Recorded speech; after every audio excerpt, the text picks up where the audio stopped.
Assalamu alaikum. This is Abdurrahman, a student of King Faisal University. We are in part 12 of a series of lessons in C# using Console app. In this lesson, we will learn about class constructors. A constructor is a special method that is called when creating an object or instance of a class. It does not return anything, not even void, and its name is the same as the class. If we don't declare a constructor, a default unseen constructor is provided. In our first activity, we will create a .NET Console app that has a student class. This class has a student ID, name, and GPA properties. Has constructor with all properties as parameters. Overrides the toString method. In main method, we will create an object with value 111, John, and 4.5. We will display all values at the end. If you want to do this in your own, please pause this video now. Let's create a new project and name it CA12_1. Let's create a student class.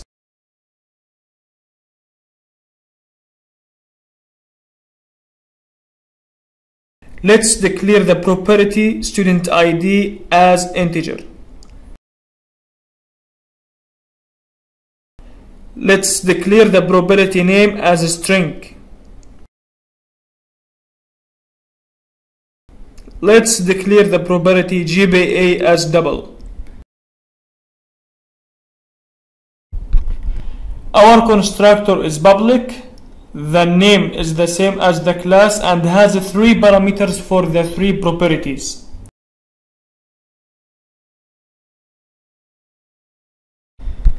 Usually, what we do in the constructor is to set the values of the properties according to the parameters.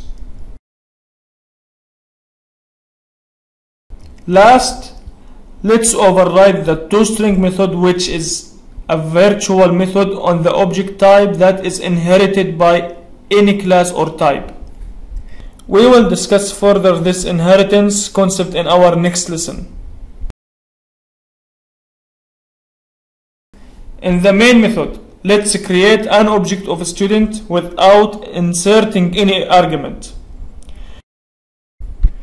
You can see that there is now an error in the object declaration if we don't put any argument inside the bracket. This is because we only have one constructor in the student class and that constructor has 3 parameters. So let's include the 3 parameters. Notice that we don't need the set operator anymore.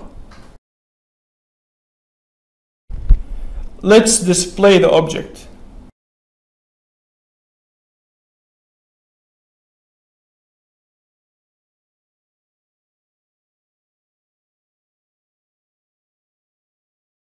Let's run it.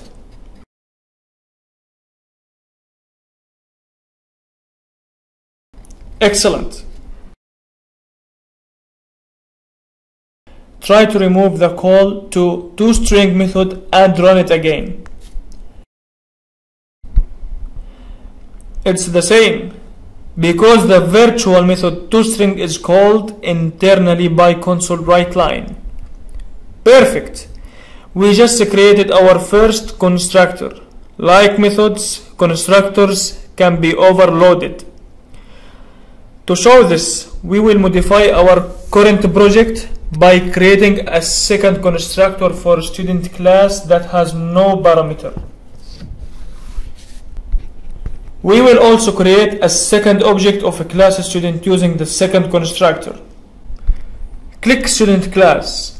The constructor has no parameter, so let's just set the properties to zeros and null.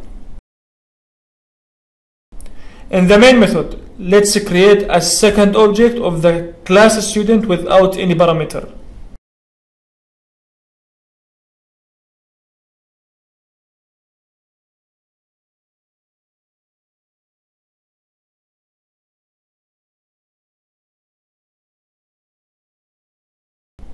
Let's run it.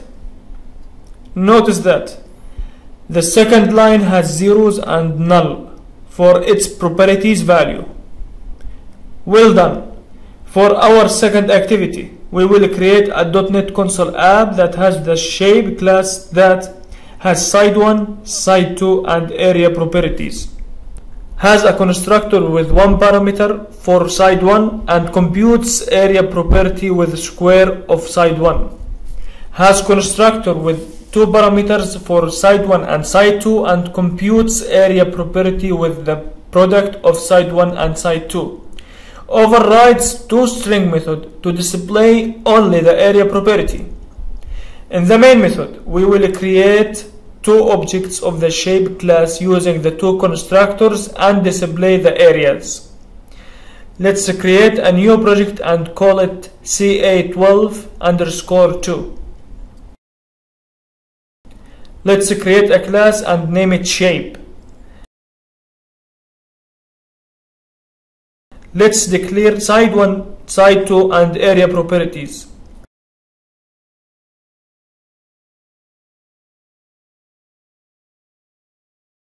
A constructor can be auto-generated by clicking the yellow bulb on the left.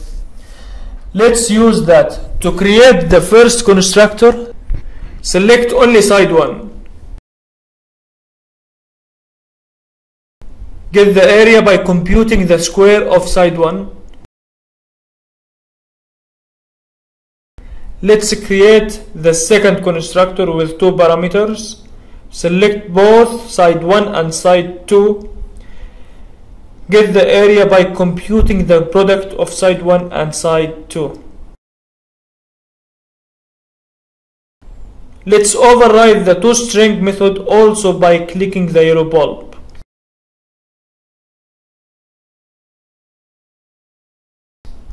In the main method, let's create the first object with one argument of 7. Let's display the object. Let's create the second object with two arguments of 4 and 5. Let's display the object.